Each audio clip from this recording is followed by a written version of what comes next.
Did I not tell you guys don't get comfortable with just one video? Hi guys, welcome back to my channel, The Wealthy Mindset. It's yours truly, Money Making Mitch.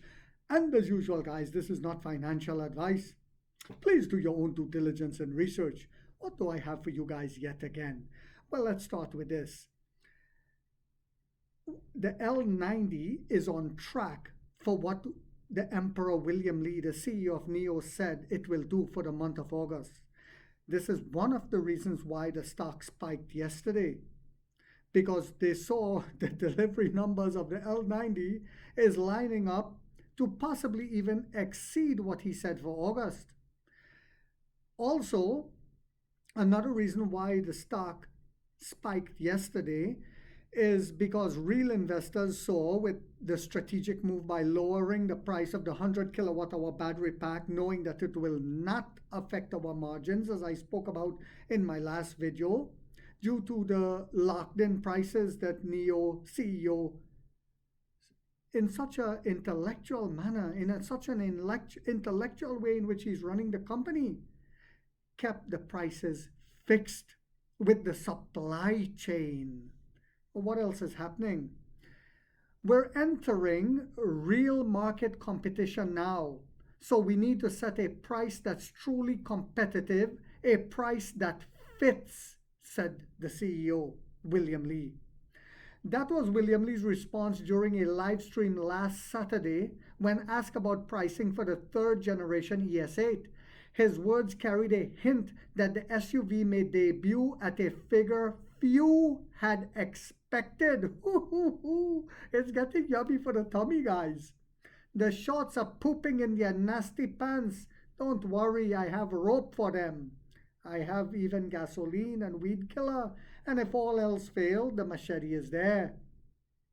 When the NIO L90 with the Onvo L90 making waves ahead of it, NIO has shown a willingness to adapt naturally. Expectations for the ES8 successor have grown higher over the past week. Speculation around its pricing have become one of the hottest topics among users and media alike. The challenge is clear. NIO must differentiate the ES8 from the Onvo L90, which it will when it comes to technology. Leave room for the upcoming ES9, which will be the new flagship SUV, the equivalent of the ET9 but in an SUV, and still strike a balance between new buyers and existing owners. This balancing act is no small task. For nearly a decade, the ES8 has stood as NIO's flagship SUV, now entering its third generation.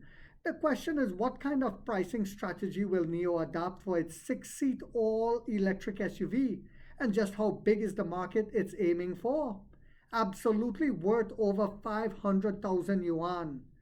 The biggest debate around the new ES8 centers on whether it will break into the 500,000 yuan segment. 2 weeks ago, a screenshot circulated showing NIO's user operations chief Yang Bo telling a WeChat group that the new ES8 would be a 500,000 yuan class product with a 100 kilowatt hour battery and 3 LiDAR sensors as standard, just like the ET9. But when Hu Ting from EV Commune joked during the live stream she had dreamed of Lee revealing a 528,000 price yuan under Mount Everest, Lee was visibly startled, blurting out an anxious, "Huh?" before quickly repeating, "No, no, no." His reaction suggested the price may not reach that high. It's getting exciting, guys. More telling, perhaps, was that what followed.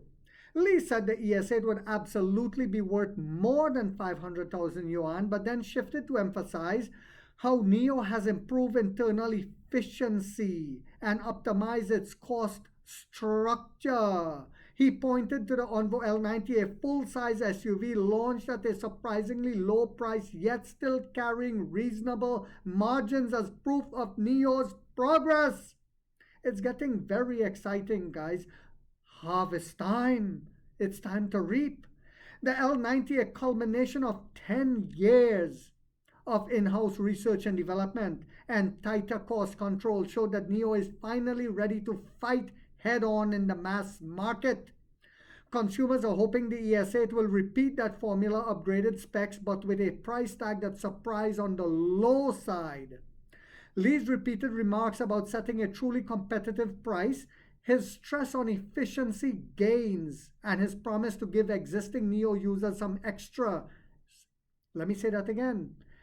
And his promise to give existing NIO users something extra all hint at a pricing strategy designed to win both hearts and market share.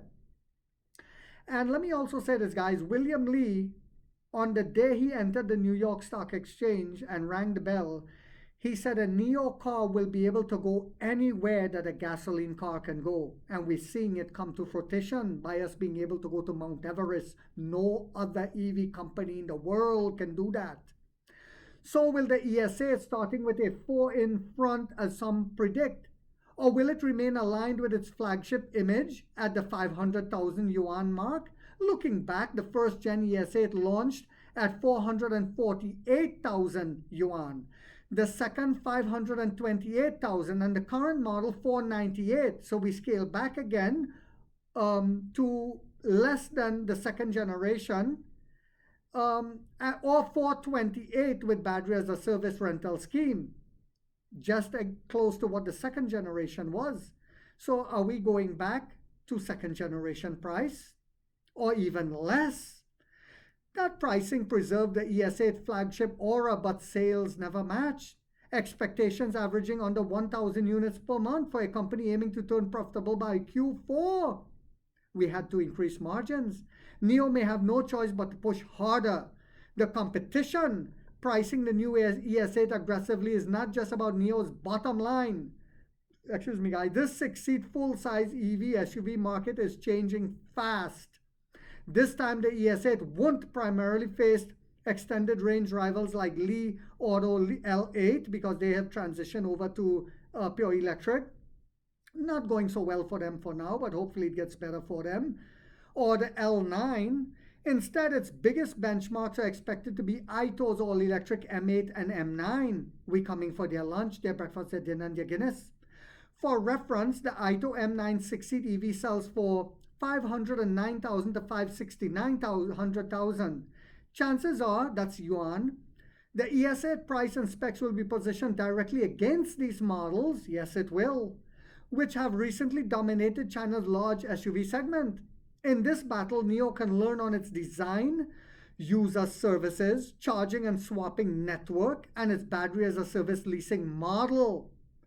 Aito, meanwhile, has an edge in brand awareness and consumer recognition. For its smart features, each side has strengths the other will need to contend with.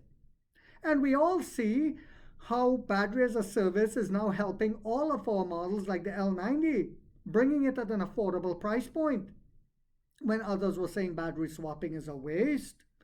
Still, NIO faces ongoing challenges in explaining and expanding its battery swapping model, as well as building stronger brand trust beyond its core user base. And NIO is doing that, guys. I'm going to show a video of how they're doing that. Lee himself is working on that. He recent trek to Mount Everest sparked questions like, this has nothing to do with why I'd buy a car. Similar doubt surfaced during NIO 150 kilowatt battery range tests and other live streams. Yes, the shorts and the trolls are coming out and saying, this has nothing to do with why I will buy a car. Oh yeah, really? Lee's explanation was consistent. He wants to prove that even in the toughest regions of northwest China, a pure EV can travel with confidence, thanks to NIO charging and swapping infrastructure. On the same day, the 318 Sichuan-Tibet power swap route went live.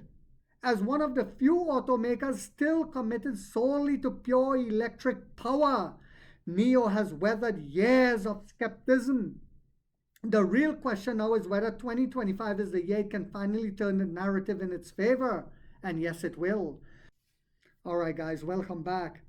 So I hope you guys found this video yet again to be informational, inspirational, and motivational. If so guys, don't forget to hit that thumbs up. It takes a lot of time to do these videos and the editing. And if you haven't yet subscribed, you might want to think about doing so, because in this channel, we are waking up the middle class for the first time to get a major piece of the pie from the ground level up as to how the games are played on Wall Street. And like 50 said, we get rich or we die trying, guys.